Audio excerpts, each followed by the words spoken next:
Bismillahirrahmanirrahim. Assalamualaikum warahmatullahi wabarakatuh.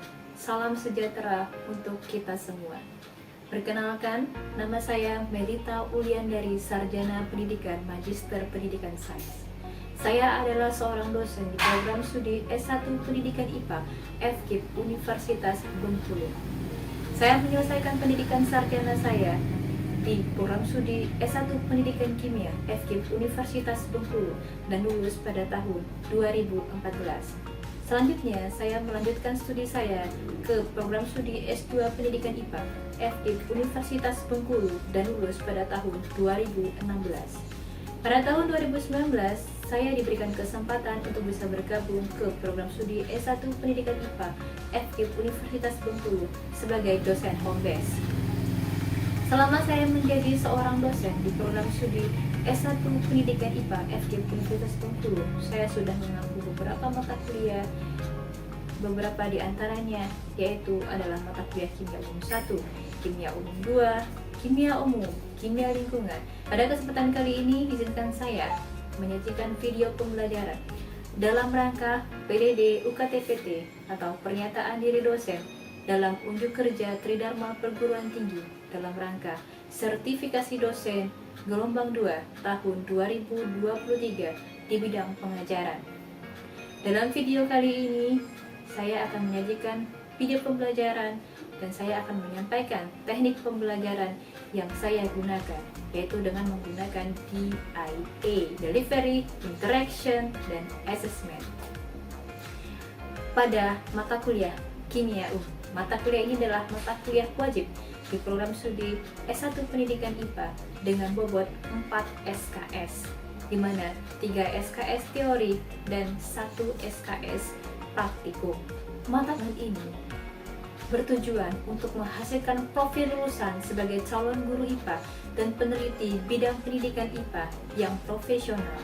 Selain itu, mata kuliah ini juga bertujuan untuk memberikan pengetahuan tentang konsep dan materi atom, molekul dan ion, sistem periodik unsur, ikatan kimia, stoikiometri, larutan koligatif, asam basa, keseimbangan kimia, kinetika reaksi, termokimia, dan termodinamika. Adapun CPL atau capaian pembelajaran dari mata kuliah ini adalah 1.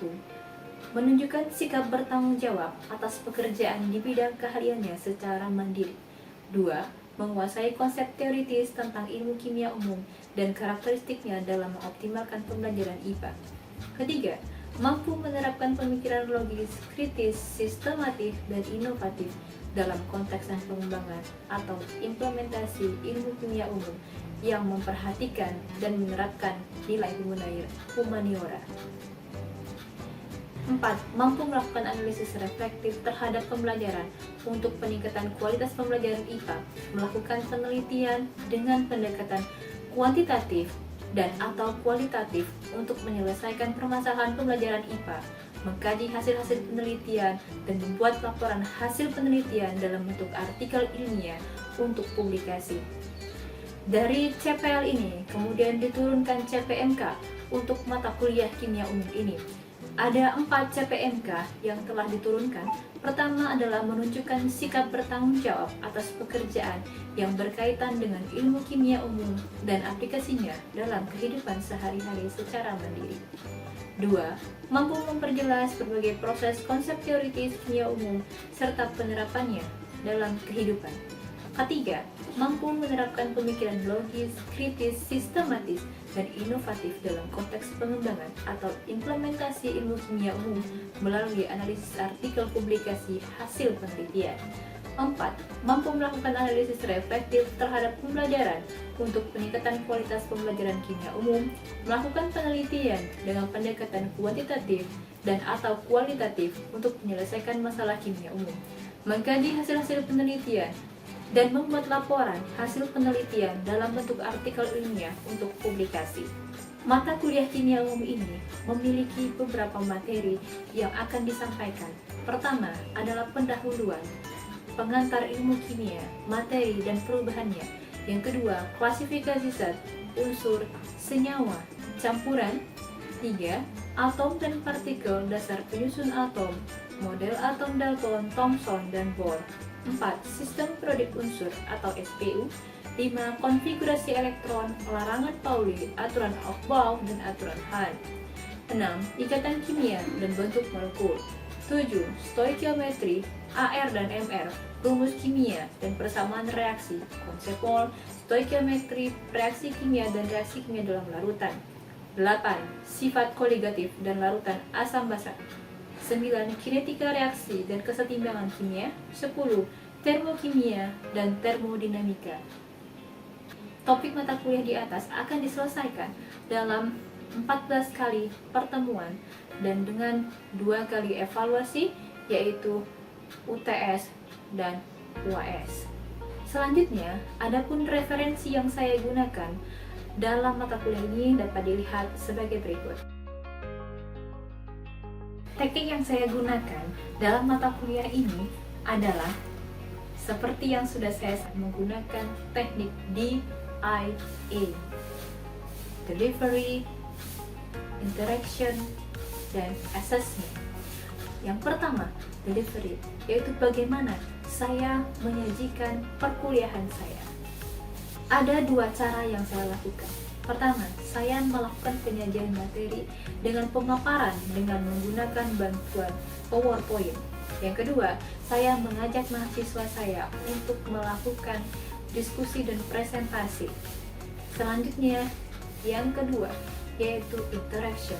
Bagaimana saya melakukan interaksi dengan mahasiswa saya.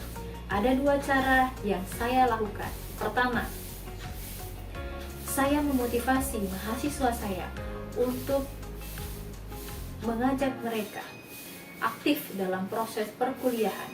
Yang kedua, saya menggunakan grup WhatsApp sebagai sarana diskusi di luar proses perkuliahan. Saya sering memberikan topik-topik materi terkini untuk memancing diskusi siswa. Yang ketiga, asesmen. Asesmen ini sudah saya berikan di awal perkuliahan melalui kontrak kuliah, di mana di sana tertulis bagaimana penilaian yang akan saya lakukan dalam mata kuliah ini, sehingga proses transparansi antara dosen dan juga mahasiswa dapat terbentuk. Detailnya kontrak kuliah yang saya sajikan untuk asesmennya dapat dilihat sebagai berikut. Selanjutnya, saya akan menampilkan sebuah video pengajaran pada mata kuliah kimia umum untuk topik klasifikasi zat, unsur, senyawa, dan campuran dengan pendekatan student center learning dan model pembelajaran project based learning. Selamat menyaksikan. Baik, bismillahirrahmanirrahim. Assalamualaikum warahmatullahi wabarakatuh. Waalaikumsalam warahmatullahi wabarakatuh. Salam sejahtera untuk kita semua. Baik, apa kabarnya pada sore hari ini? Baik. Masih semangat? Masih. Biasa, walaupun sore, saudara tetap semangat ya. Baik, hari ini kita akan melanjutkan materi kita ya, tentang klasifikasi zat, ada unsur, senyawa, dan campuran ya. Namun sebelum kita mulai, saya ingin kita berkenalan dulu agar apa yang kita lakukan pada sore hari ini dapat diikut dari Tuhan. Silakan Komdi, ini dulu doanya. Sebelum memulai pembelajaran mata kuliah kimia umum, alangkah baiknya kita berdoa menurut agama dan kepercayaan masing-masing. Doa mulai.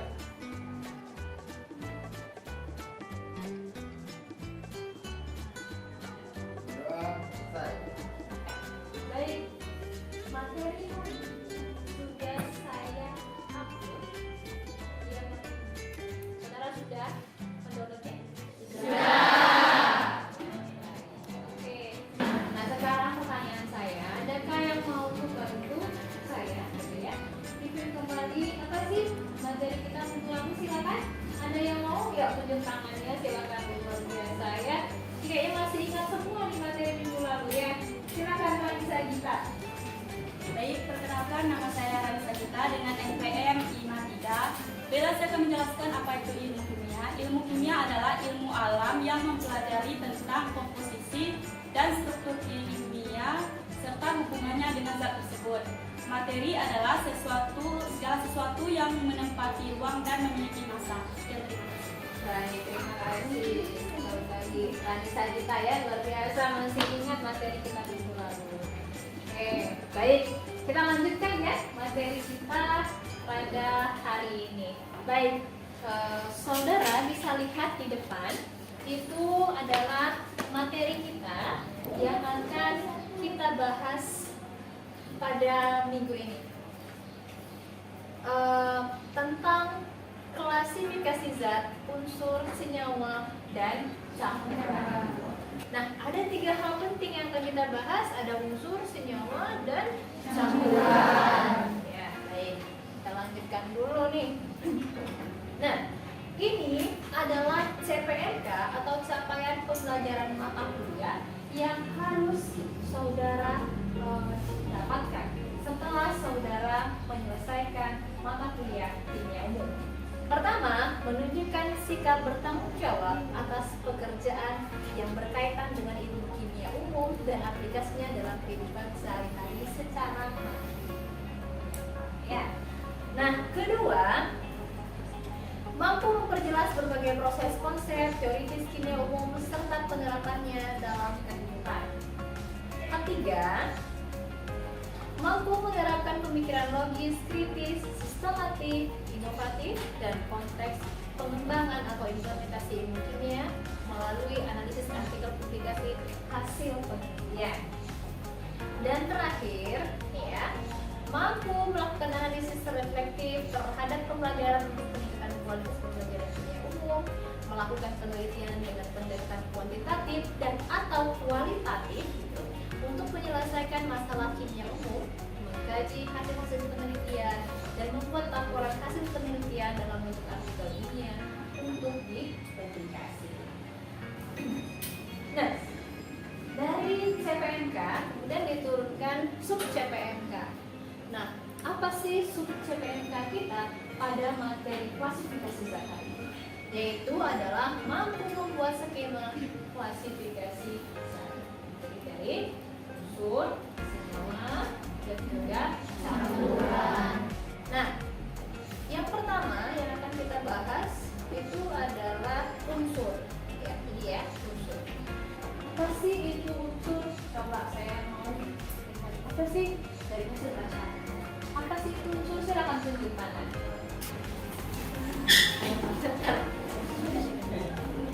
Unsur adalah bagian dari materi yang tidak dapat diuraikan lagi menjadi zat-zat yang lebih sederhana. Nah, kemudian betul sekali bahwa unsur itu adalah bagian dari materi yang tidak dapat lagi diuraikan menjadi zat-zat lain yang lebih sederhana. Contohnya apa? Gitu ya. Contohnya emas, perak, platina, dan lain-lain sebagainya. Sebenarnya masih banyak jika saudara melihat dalam SPU. Ya. Nah, sifat unsur pertama, unsur yang sama akan mempunyai sifat kimia yang juga sama. Nah, sedangkan yang kedua, unsur di alam diperoleh dalam keadaan bebas seperti S, M2, dan dalam bentuk persenyawaan, misalnya H2 dan juga N2. Sampai di sini ada pertanyaan? Sudah jelas? Jelas. Baik.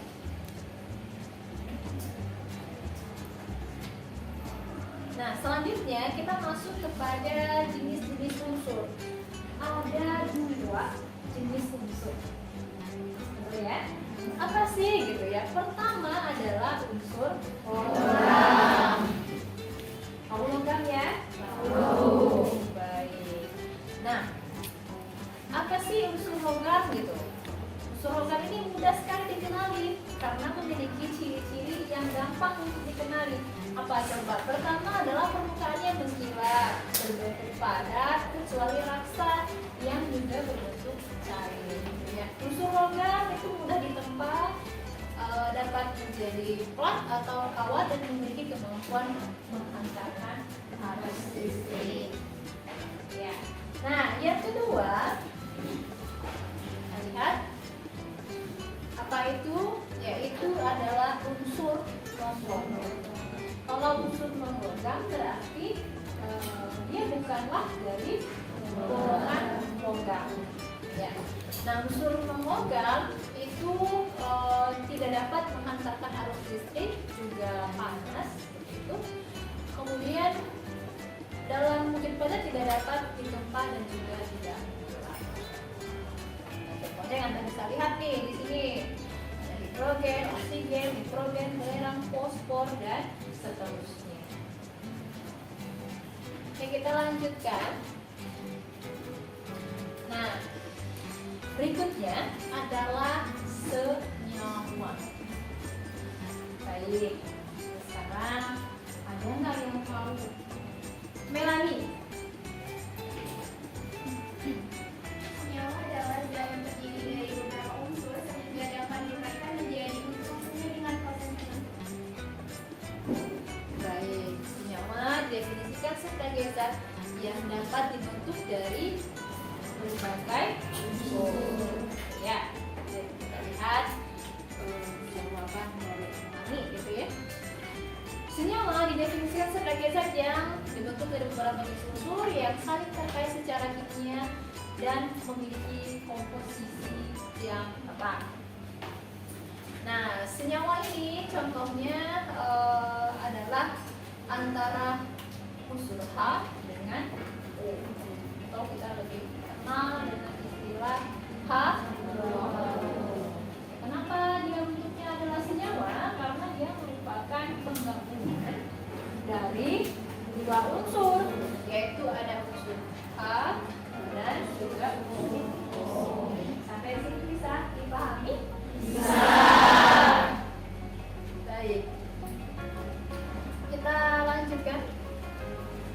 Nah, senyawa ternyata juga bisa dibedakan atau dikelompokkan menjadi dua juga, yaitu ada senyawa organik dan senyawa anorganik. Kalau senyawa organik itu dibangun oleh atom karbon sebagai unsur utamanya, dan ini dikenal dengan istilah hidrokarbon. Nah, senyawa hidrokarbon ini banyak terdapat di alam dan juga pada makhluk hidup. Kemudian yang selanjutnya contohnya seperti karbohidrat, protein, lemak, asam amino dan seterusnya. Ya, kita lanjutkan. Ada senyawa berikutnya yaitu senyawa anorganik. Kalau tadi organik, maka ini adalah senyawa anorganik. Ini adalah senyawa yang tidak tersusun dari atom karbon. Tadi dari atom karbon ini tidak ya. Contohnya adalah persenyawaan garam dapur NaCl gitu ya. Terus kalau Anda pernah sakit mah gitu ya, sering minum obat mah, itu komposisinya ada AlOH3 atau aluminium hidroksida. Ya, ini juga bentuk dari sebuah senyawa atau senyawa anorganik. Terus contoh lainnya misalnya ada O2, CO2 dan seterusnya. Baik, kita lanjutkan. Ya, yang berikutnya adalah campuran. Baik, silahkan Mewah. Campuran adalah materi yang disusun oleh beberapa zat tunggal, baik berupa unsur atau senyawa dengan komposisi yang tidak tetap. Baik, terima kasih Mewah sekali ya. Jawabannya berarti Mewah membaca materi yang sudah diatur ya. Baik, campuran adalah materi yang disusun oleh beberapa zat tunggal, baik berupa unsur atau senyawa dengan komposisi yang tidak tetap. Dalam campuran, sifat dari materi tersebutnya tidak berubah. Baik, Anda di rumah mungkin sering ya buat larutan garam, mungkin untuk keperluan mau buat kolorarit atau larutan gula garam gitu ya. Nah ini mungkin Anda pernah melihat nih bahwa ketika Anda mencampurkan garam dengan air, ternyata garamnya hilang, betul nggak? Nggak ada lagi gitu ya. Kemana sih sih gitu? Ternyata dia sudah bercampur dengan air yang ada. Jadi nggak bisa dilihat lagi garamnya yang di mana. Jadi campuran garam dengan air itu disebut dengan istilahnya campuran. Ya, baik. Sampai sini bisa dipahami? Bisa. Kita lanjutkan. Campuran itu dibagi menjadi dua, ada campuran homogen dan campuran heterogen. Yang pertama adalah campuran homogen. Oke, lihat ke sini. Ini adalah campuran tadi antara air dengan garam. Ya. Nah, campuran homogen adalah campuran yang serba sama nih. Artinya serba sama, materi-materi penyusunnya berinteraksi namun tidak membentuk zat baru. Contohnya ini larutan gula, ya, larutan garam. Dan juga campuran homogen itu terbentuk secara sempurna. Artinya tidak nampak lagi ya kalau ada sisa garamnya atau ada sisa gulanya kalau ketika Anda menggunakan ya. Baik, kita lanjutkan. Baik. Nah, yang berikutnya yaitu campuran heterogen. Oke, sebelum kita masuk ke campuran heterogen, Anda lihat dulu nih ada dua gambar ya. Oke, ada gambar yang pertama gitu ya, dan ada gambar yang kedua. Nah, sekarang pertanyaan saya, adakah yang mau menceritakan di gambar apa sih? Ini gambar apa sih yang nomor satu, gambar apa sih yang nomor dua gitu? Sekali, silakan Nabil. Baiklah, untuk yang gambaran pertama itu ada gambar air dan minyak, dan pada gambar kedua itu terdapat gambar air dan pasir. Baik, bagus sekali ya Nabil jawabannya. Oke, jadi memang yang pertama ini kalau kita lihat dia adalah gambar antara campuran ya, campuran antara air dengan minyak. Kalau yang kedua itu adalah campuran antara air dengan pasir. Sekarang kita kembali ke campuran yang kedua, yaitu campuran heterogen. Apa sih itu campuran heterogen gitu ya? Campuran heterogen adalah campuran beraneka ragam di mana materi-materi penyusunnya tidak berinteraksi sehingga kita dapat mengamati secara jelas materi penyusunnya. Kalau dari sini kayaknya dia materi tidak berinteraksi secara jelas, secara ini ya. Materi penyusunnya tidak berinteraksi secara sempurna. Gitu. Nah, jadi kita bisa lihat masih ada pemisah di mana minyak tidak bercampur dengan air. Ya. Nah, campuran heterogen tidak memerlukan komposisi yang tetap seperti halnya senyawa. Jika kita mencampurkan dua materi atau lebih, maka akan terjadi sebuah campuran. Bisa dipahami sampai di sini? Bisa. Baik, kita lanjutkan. Nah, ini adalah macam-macam jenis pemisahan campuran, gitu ya. Nah, ternyata campuran tadi yang sudah kita lihat bersama ada dua, campuran homogen dan campuran heterogen. Itu bisa kita pisahkan ya melalui cara apa? Pertama adalah filtrasi atau penyaringan. Pertama filtrasi? Nah ya, oke, filtrasi itu menyaring. Jadi misalnya kita bisa menggunakan kertas saring nih di lab ya. Memisahkan misalnya campuran ya pasir kertas saring itu otomatis bisa bersisa sementara dengan pasir atau yang lain. Nah, yang kedua kristalisasi atau penguapan. Nah, ini memisahkan dua zat terlarut dari pelarutnya. Misalnya garam ya dari larutan garam. Nah, berikutnya yang ketiga destilasi atau penyulingan. Nah, mungkin saudara pernah melakukan ini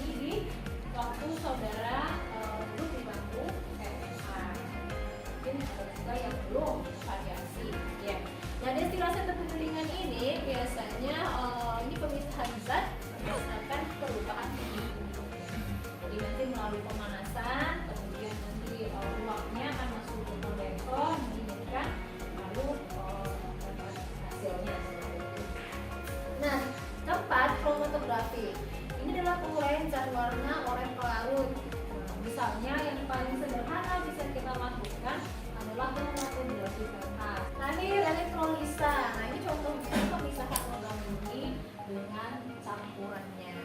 Ya. Baik. Nah sampai sini ada pertanyaan? Sudah jelas? Jelas. Ya. Sebelum kita tutup, saya ingin saudara menyampaikan kesimpulan dari materi perkuliahan kita. Baik, silakan Suci. Baik, saya akan menyampaikan kesimpulan pada materi kita hari ini. Tadi kita sudah mempelajari tentang klasifikasi zat, yaitu ada unsur. Unsur adalah materi yang tidak dapat terurai lagi menjadi zat-zat yang lain.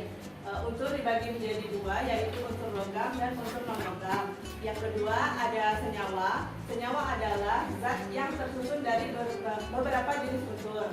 Senyawa dibagi menjadi dua juga, menjadi senyawa organik dan senyawa anorganik. Yang ketiga ada campuran. Campuran adalah materi yang tersusun dari zat tunggal, baik itu unsur ataupun senyawa. Campuran juga dibagi menjadi dua, yaitu campuran homogen atau campuran yang sama. Yang kedua ada campuran heterogen atau campuran yang beraneka ragam. Baik, terima kasih Suci yang sudah membantu menyimpulkan materi kita pada sore hari ini. Baik, karena tadi sudah disampaikan tidak ada pertanyaan ya, sudah jelas, alhamdulillah. Maka selanjutnya saya akan memberikan tugas. Saudara bisa lihat tugas di depan. Yang pertama, boleh saudara buat kelompok sebanyak 5 orang dalam satu kelompok. Ya, kelompoknya bagaimana? Kelompoknya silakan saudara cari sendiri. Buat kelompok yang terdiri dari 5 orang. Yang kedua, buatlah poster tentang jenis tulisan campuran. Ini sebagai tugas kerja saudara di rumah, yaitu membuat poster.